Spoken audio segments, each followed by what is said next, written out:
안녕하세요. 책 읽어주는 여자 홍퀸이에요. 지금 들고 온 책은 제목이 이유가 있어서 명곡입니다. 재밌는 제목이죠. 지은이는 장금. 다양한 클래식 음악에 대한 재밌는 이야기가 있습니다. 이 책 꼭 한번 읽어보시길 바라면서 제가 조금만 읽어드릴게요. 어렵다면 어렵게 생각하는 클래식에 대한 얘기를, 음악을, 작곡가를 너무 재밌게 잘 썼다는 생각이 드는 이 책. 앞부분 조금 읽어드릴게요. 세상에서 가장 유명한 곡의 작품 번호가 없다? 베토벤의 엘리제를 위하여에 관해 조금 더 알고 싶은 것들. 바가텔 25번 가단조. 그렇다. 다소 낯설긴 하지만 이것이 엘리제를 위하여의 정식 명칭이다. 바가텔은 소품의 성격을 지니는 가벼운 작품을 말한다. 베토벤은 이 곡에 지극히 사무적인 이름을 부여했다. 엘리제를 위하여와 바가텔 25번 가단조 사이의 가장 큰 차이는 청자들에게 불러일으키는 상상력의 유무에 있지 않을까? 아쉽게도 바가텔 25번 가단조에는 상상력이 비집고 들어갈 공간이 없다. 작품의 퍼스널 스토리가 원천적으로 차단된 느낌이랄까? 특별히 기억날 것 없는 무미건조한 이름일 뿐이다. 단언컨대 만약 이 작품이 바가텔 25번 가단조로 남았다면 이렇게 유명해지지도 않았을 것이다. 왜냐하면 오늘날 이 곡을 둘러싼 수많은 썰의 대부분은 엘리제가 누구냐로부터 비롯되었기 때문이다. 1810년 이 곡을 썼을 당시 베토벤은 40살이었다. 베토벤이 엘리제라는 특정 인물을 위해 작곡했다는 점, 그것도 홍기를 넘긴 노총각이 한 여인을 콕 집어 작품을 헌정했다는 것은 평생 독신으로 산 그의 연애사에 대한 궁금증을 불러일으키기에 충분했다. 그렇게 잘 나가는 음악가였다면 결혼을 했을 법도 한데 베토벤은 40이 되도록 혼자였다. 그도 그럴 것이 베토벤은 외모를 단정하게 꾸미는 데 전혀 관심이 없었다. 그의 초상화에서도 볼 수 있듯 머리는 사자도 울고 갈 만한 산발이었고 잘 씻지 않는 것은 물론 늘 같은 옷만 입고 다녔다고 한다. 빨지도 않고 말이다. 이를 보다 못한 친구들이 베토벤이 자는 동안 옷을 빨아놓기도 했다고 하는 걸 보면 확실히 여성들이 호감을 느낄 만한 타입은 아니었던 것 같다. 젊은 여성들 눈에는 그저 늑수그레하고 호라비 냄새 폴폴 풍기는 지저분한 아저씨로 비치지 않았을까? 베토벤의 얼굴만 보더라도 열세인 건 마찬가지다. 베토벤이 살았을 때 제작한 석고 마스크에는 곰보 자국을 비롯해 각종 잡티로 울퉁불퉁한 피부 표면이 적나라하게 드러나 있다. 구멍이 송송 난 모공 자국도 선명히 보인다. 외모에서 깎인 점수를 자상함이나 유머 감각 등으로라도 상쇄시킬 수 있다면 좋으련만 베토벤에게 그런 걸 기대할 수 없다는 것을 너무나 잘 알지 않는가. 무례함도 불사하고 자기가 느끼는 바를 돌직구로 날려야만 직성이 풀리는 성격. 남들 앞에 절대 굽히는 법이 없어 거만하다는 인상까지 주는 베토벤은 당장이라도 인간관계 컨설팅이 시급한 금쪽이나 다름없었다. 그런데 사회성 제로의 베토벤에게도 우배달, 우리 베토벤이 달라졌어요 라고 부를 만한 사건이 일어났다. 머리를 빗고 옷도 주문하고 주변도 치우기 시작한 것이다. 드디어 그에게도 살랑살랑 사랑의 봄바람이 불어온 것일까? 그 사랑의 대상은 바로 베토벤의 피아노 제자 테레제 말파티였다. 그녀는 오스트리아 빈의 거상의 딸이자 베토벤 주치의의 조카였다. 베토벤이 청력 이상과 각종 질병으로 괴로워하던 1809년 아름다운 테레제가 피아노를 배우고 싶다며 베토벤을 찾아왔다. 무려 22살의 나이 차이에도 불구하고 두 사람은 사랑을 키워나갔다. 혹자는 베토벤이 그녀에게 청혼했다고 주장하지만 이 점에 관해선 학자마다 이견을 보이고 있다. 1810년 어느 봄날 베토벤은 테레제의 아버지가 연 파티에 초대되었다. 테레제의 가족은 물론 지인들도 함께한 자리였는데 베토벤은 이날을 위해 나름 큰 그림을 그리고 있었다. 짤막한 곡을 작곡해 사람들 앞에서 연주하면서 테레제에게 청혼하려던 계획이었다. 그런데 앞불싸 생각지도 못한 변수가 도사리고 있었다. 하필 그날 테레제 어머니가 손님들에게 서빙한 펀치, 즉 술에 물, 설탕, 과일즙 등을 넣어 만든 음료가 사태를 꼬이게 할 줄이야. 펀치의 도수가 상당히 셌던 것이다. 가랑비에 옷 젖는다고 홀짝홀짝 펀치를 들이키던 베토벤은 그만 얼큰하게 취해서 연주와 청혼의 기회를 보기 좋게 날려버렸다. 테레제는 인사불성인 베토벤에게 연주를 못한 대신 작품 표지에 자신의 이름을 써달라고 부탁했고 베토벤은 테레제를 위하여라는 글귀로 화답했다. 바로 이 러브스토리의 주인공 테레제 말파티가 엘리제로 가장 많이 거론되는 인물이다. 작품이 작곡된 시기와 프로포즈하려 했던 시기 모두 1810년으로 동일할 뿐더러 엘리제를 위하여 필사본이 추후 그녀의 소지품 중에서 발견됐다는 점 때문이다. 테레제만큼 강력한 후보는 아니지만 또 다른 엘리제 후보군이 있다. 독일의 소프라노 가수이자 작곡가 훈멜의 아내인 엘리자베트 라켈이다. 그녀 역시 엘리제로 거론되는 인물이다. 그녀는 베토벤의 오페라 피델리오에서 플로레스탄을 연기했던 오빠 요제프를 통해 베토벤과 친분을 맺게 되었다. 둘 사이에서 베토벤이 엘리자벳을 더 좋아했던 것 같다.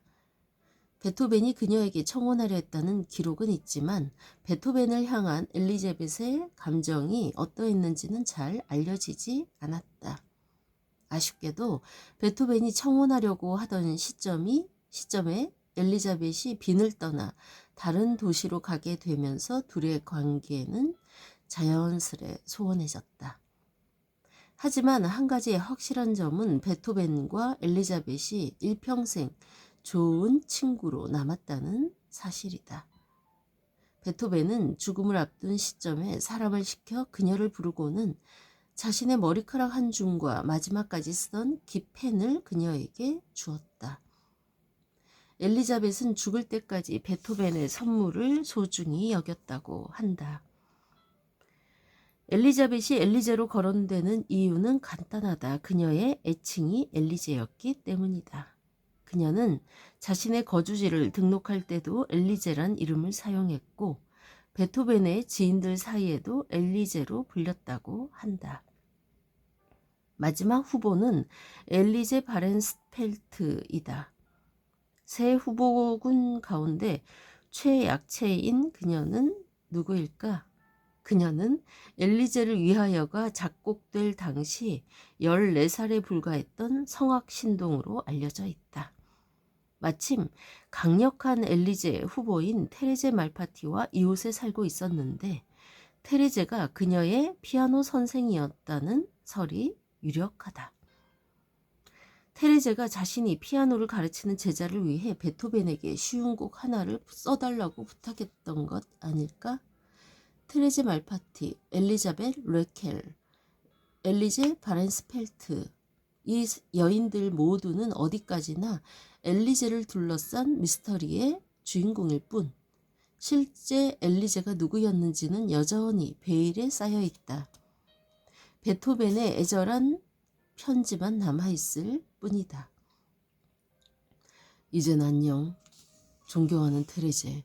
늘 좋고 아름다운 일들만 가득하길 바라요. 그리고 나를 기억해줘요. 비록 당신이 나를 신경 쓰지 않을지라도 나보다 더 당신의 행복을 바라는 사람은 없을 테니. 독신남 베토벤의 파란만장 연애사. 사실 사람들은 엘리제를 위하여의 주인공이 누구이냐 보다 이 작품을 통해 상상하게 되는 베토벤의 연애사에 더 큰 관심이 있는지도 모른다. 베토벤은 평생을 독신으로 살긴 했지만 그렇다고 해서 그에게 연애 경력이 없었던 것은 아니다. 앞서 언급한 엘리제 후보 3명 이외에도 여러 여성이 베토벤의 연애 상대로 알려져 있다. 베토벤은 누구보다 적을절한 연애를 했던 것 같다. 청력 약화로 심각한 사회적인 고립감을 겪었던 그에게 무엇보다 필요했던 것은 사랑의 힘이었을 테니 말이다. 현실의 절망을 잠시나마 잊고 앞으로 나아갈 수 있었던 것도 사랑으로부터 비롯되지 않았을까? 일예로 1802년 월광 소나타를 헌정했던 줄리에타 귀차르디와의 연애가 그러하다. 베토벤은 친구 베겔러에게 다음과 같은 편지를 보냈다. 지난 2년 동안 나의 삶은 너무나 공허하고 슬펐다네. 청력 이상은 마치 유령처럼 따라다니며 나를 괴롭혔지. 나는 사람들을 피했고 이런 모습은 인간 혐오자로 비춰졌을 거야. 그런데 나를 사랑하고 또 내가 사랑하는 한 소녀가 다가왔다네. 살면서 처음으로 결혼이 행복을 가져다 줄 수도 있겠다는 생각이 들었어. 하지만 그녀는 나와 다른 계급이었다네. 베토벤의 연애에는 몇 가지 공통점이 있다. 첫째, 그가 사랑했던 여인들은 하나같이 자신보다 신분이 높은 귀족 출신이었다. 줄리에타 귀차르디, 오스트리아 백작가문, 요제피네 폰 브룬스비크, 헝가리 왕국의 백작가문, 안토니 브렌타노, 합스부르크 여왕 마리아 테레지아의 비서이자 외교관의 딸. 이 외에도 베토벤이 사랑한 여인들은 하나같이 집안이 화려했다. 둘째, 베토벤은 주로 피아노 레슨을 통해 만난 어린 제자들과 사랑에 빠졌다. 셋째, 열정적으로 사랑해서 결혼의 문턱까지 가지만 결국 여성 측 가족들의 극렬한 반대로 결혼이 성사되지 않았다. 베토벤의 연애는 대체로 이런 사이클의 반복이었다. 결정적인 이유는 신분 차이였다. 제 아무리 뛰어난 실력과 고매한 이상을 지녔다 하더라도 사회가 바라보는 베토벤은 그저 평민일 뿐이니까. 여기에 베토벤의 건강 문제와 성격적 결함은 결혼 반대에 더없이 좋은 구실이었다. 불같은 사랑까지는 베토벤의 자력으로 이뤄냈지만 결혼까지 가는 길은 험난하기만 했다. 애초부터 해피엔딩이 나올 수 없는 힘든 사랑. 이 여정의 끝은 시작부터 이미 예견되어 있었다. 엘리제를 위하여가 세상에 나오기까지. 베토벤에게 엘리제를 위하여는 과연 어떤 작품일까? 출판이나 작품 번호 여부를 기준으로 판단한다면 엘리제를 위하여는 그다지 의미 있는 작품은 아니다. 왜냐하면 이 곡은 베토벤 사후 40년 뒤에야 출판되었고 그나마 달고 나온 타이틀도 오프스 넘버가 아닌 W55 59번이기 때문이다. W55는 베르케 온의 오프스찰의 약자로 작품 번호가 없는 작품을 뜻한다. 작품이 발표되지 않았거나 사후 발견된 작품, 더 나아가 출처가 불분명한 작품 등에 붙는다. 생전에 출판도 안 된 데다 작품 번호마저 없는 이 작품은 어떻게 베토벤의 대표곡으로 자리 잡았을까? 신라면이 매운맛 세계로의 통과 의뢰이듯 엘리제를 위하여 역시 클래식 입문자라면 누구나 거쳐야 하는 관문이다. 전 세계적으로 가장 많이 티칭되는 곡 중 하나이며 클래식 음악계의 초통령이기도 하다. 정작 베토벤은 이 곡이 이렇게까지 폭발적으로 인기몰이를 할 줄은 꿈에도 몰랐을 거다. 역주행도 아니고 사후주행이라니. 이 곡은 독일의 음악학자 루트비히 노르를 통해 세상에 나왔다. 노른 1851년 테레제 말파티의 개인 서류 뭉치 속에서 베토벤의 자필 사인이 담긴 엘리제를 위하여 악보를 발견했다. 바가텔이라는 정식 명칭이 있었지만 표지 위에 테레제를 위하여 베토벤을 기억해 주길 바라며 라고 적힌 글귀를 본 노른 엘리제를 위하여라는 이름으로 작품을 출판한다. 앞서 베토벤이 한 파티에 초대되어 악보 위에 테레제를 위하여라는 글귀를 써 넣었다는 것을 기억하는가? 노리 본 악보가 바로 이 악보였고 표지 위에 테레제가 엘리제로 뒤바뀌게 된 것도 바로 이 때문이다. 이때부터다. 가뜩이나 악필인데다가 술까지 취해 베토벤의 필체는 그야말로 최악이었다. 노른 테레제를 엘리제로 잘못 읽었고 이로부터 엘리제를 가리기 위한 논쟁들이 앞다투어 나오게 되었다. 엘리제를 위하여 그 특별한 위상. 여기서부터는 여러분이 꼭 읽어보시기를 추천합니다. 엘리제를 위하여의 그 특별한 위상 궁금하시죠? 네, 이 유명한 엘리제를 위하여에 관한 재미있는 글뿐만 아니라 이 뒷부분부터도 너무너무나 글을 재밌게 썼으니까 클래식에 관심 있는 분이라면 꼭 읽어보시고 클래식을 조금 어렵게 생각하시거나 좀 관심이 없는 분들도 이 책을 읽어보시면 바로 관심을 갖게 되면서 클래식을 찾아서 듣지 않을까 하는 생각이 듭니다. 아무튼 이 재미있는 책 클래식에 관한 이야기 제목도 재미있는 이유가 있어서 명곡입니다. 장금 지음 부피움에서 나왔습니다. 지금까지 좋은 책 소개하는 여자 홍퀸이었습니다. 감사합니다.